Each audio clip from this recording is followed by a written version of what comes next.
Southern California felt its strongest earthquake in at least 20 years on Friday night. The 7.1 magnitude quake was centered near Ridgecrest, where emergency teams were already responding to Thursday's 6.4 magnitude quake. There's more damage this time, but so far no reports of significant injuries. Tom Foti reports from Washington.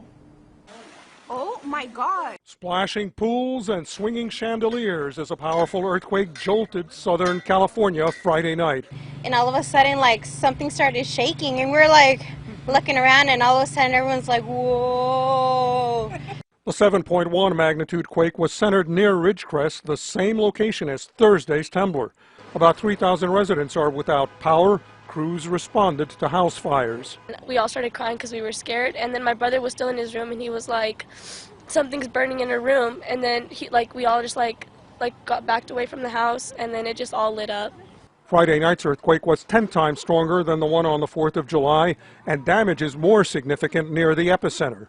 My expectation is that Ridgecrest is having a pretty difficult time tonight. A rock slide forced a highway closure near Bakersfield. Employees at a casino in Coachella Valley sprinted for cover in a restaurant.